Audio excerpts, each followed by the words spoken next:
Good morning, everyone. Because we have a level 2 snow emergency here in Clark County, we had to cancel our worship services and activities for this morning. It's beautiful out there, but it is very, very cold and icy, so I hope you're all staying home and staying safe.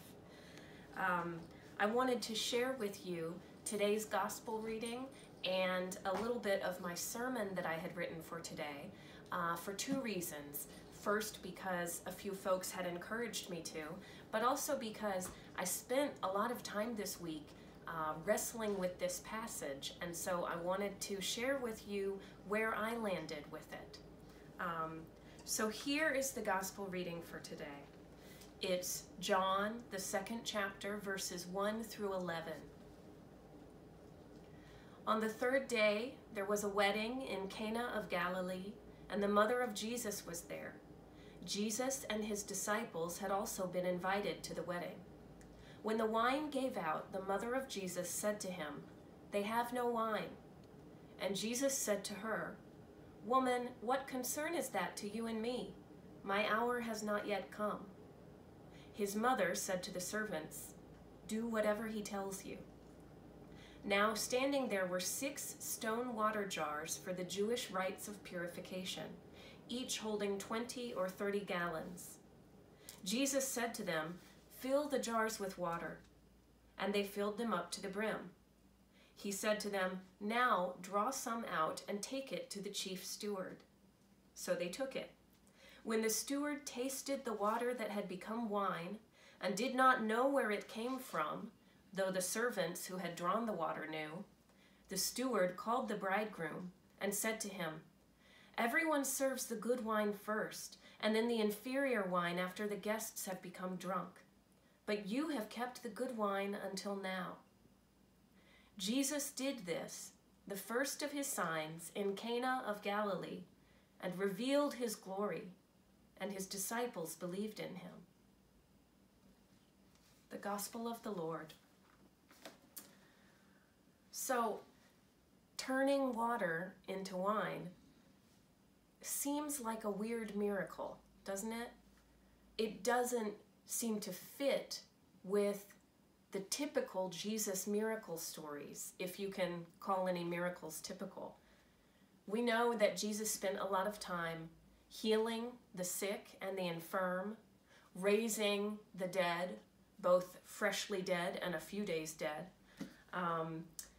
feeding crowds of thousands, and casting out demons and other forces of evil, and also controlling nature in surprising ways, like walking on water and calming a storm. And when you consider all of his miracles together, this one, turning water into wine so people can continue partying at a wedding celebration, it seems pretty frivolous, doesn't it? This wine, as amazing as it is, according to that chief steward, it's not saving anyone's life. It's not healing anyone from a debilitating illness. It's not curing anyone's paralysis and allowing them to walk again. It's not freeing anyone from the ravages of demonic possession.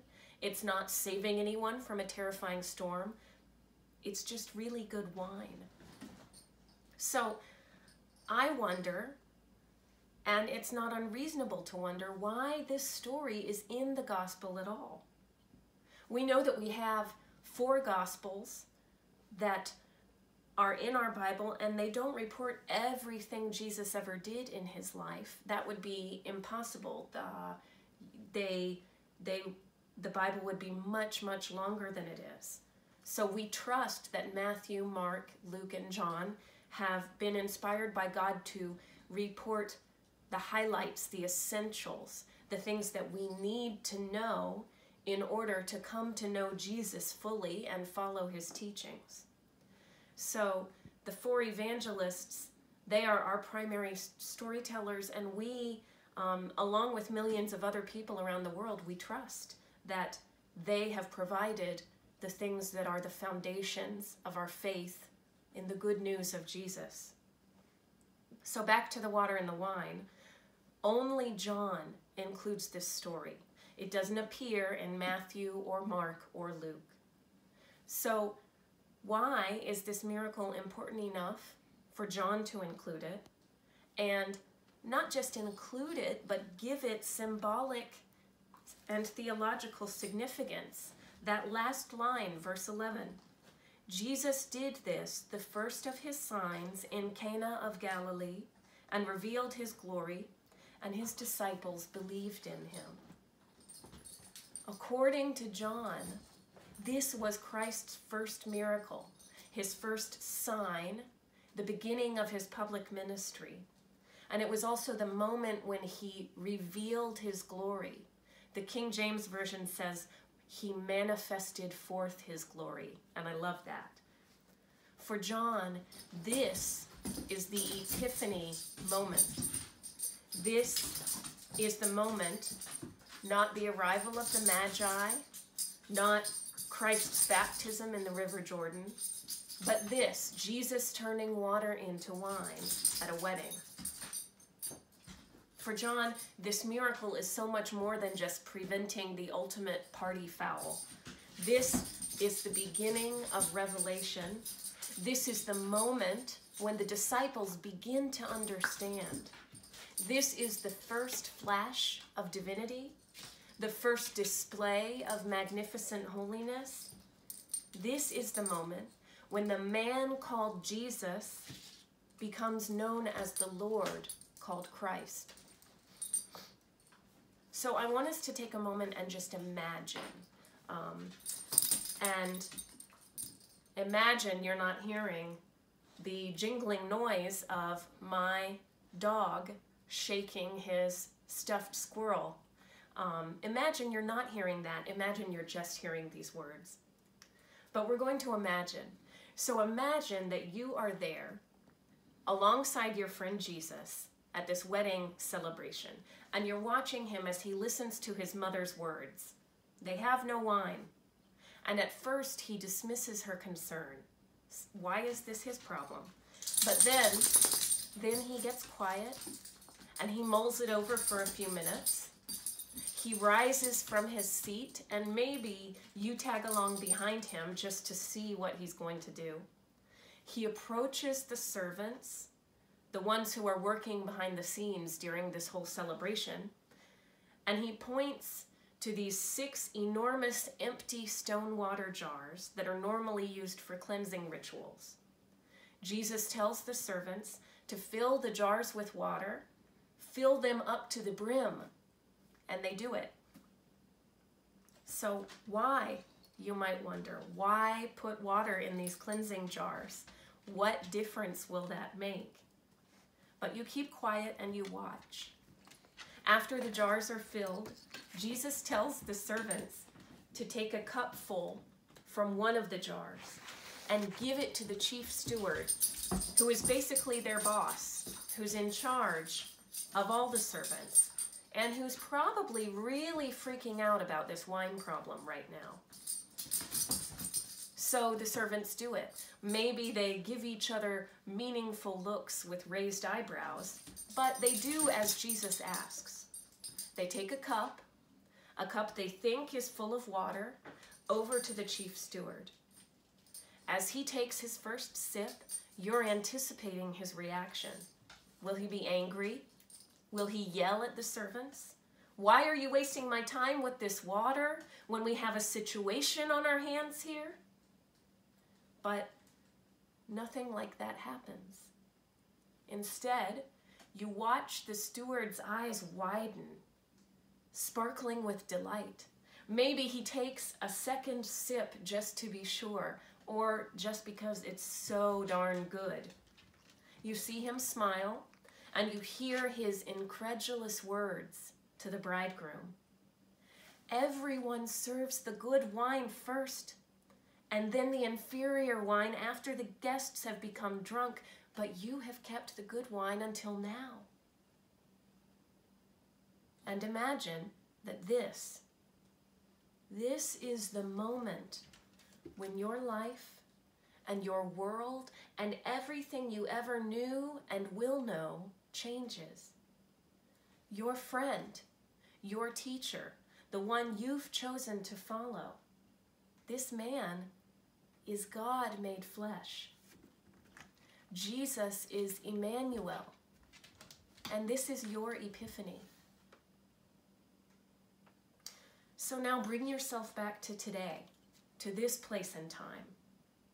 Maybe now you can understand why the wedding at Cana, this miracle, was the epiphany moment for John and for the disciples.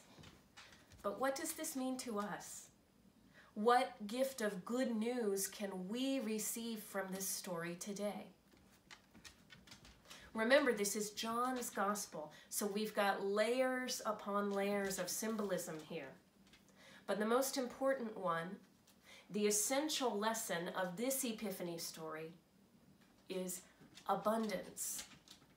Abundance. In John's gospel, Christ is defined and encountered and experienced through abundance. John tells us as much in his prologue. The Word became flesh and lived among us, and we have seen his glory, the glory as of a Father's only Son, full of grace and truth. From his fullness we have all received grace upon grace. Jesus is fullness. Jesus is grace upon grace, overflowing grace, abundant grace. And the miracle at the wedding at Cana is his first performance, his first tangible demonstration of who and what he is.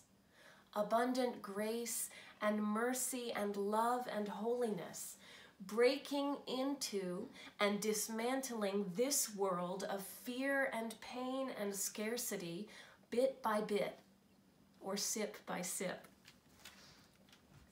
The Reverend Dr. You just got a doggy flash. The Reverend Dr. Caroline Lewis, who is one of my favorite preachers, she puts it this way: the wedding at Cana rolls out the rest of the Gospel of John as one grace upon grace moment after another that we get to feel, see, touch, hear, and in this case, taste. Because what does grace upon grace taste like?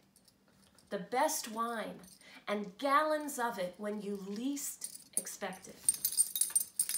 For John, the very essence of Jesus Christ is abundance.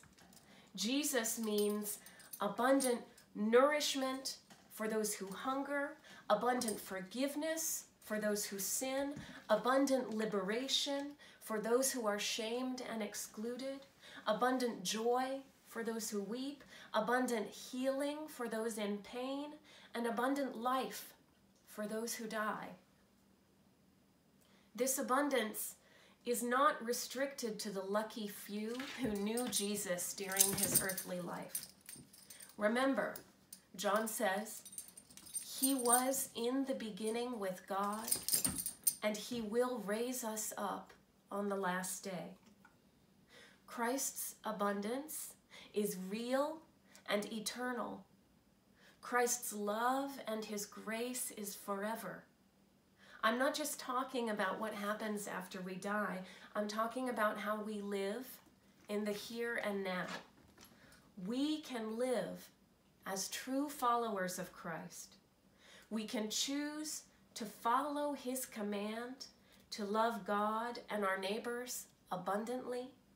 And when we do that, Christ's abundance will save us from living lives that are governed by fear and greed and inadequacy. You and I can make Christ known through our own acts of abundant generosity and mercy and love, even and especially when it seems that all the generosity and mercy and love in this world have run out. We can overflow with goodness that blesses this world that needs the blessings of hope and peace and love and justice right now. Now is the time to make Christ known. Now is the time to reveal his glory. Now is the time to be Christ's abundantly loving, abundantly shining Epiphany people in our neighborhoods and in the world. Amen.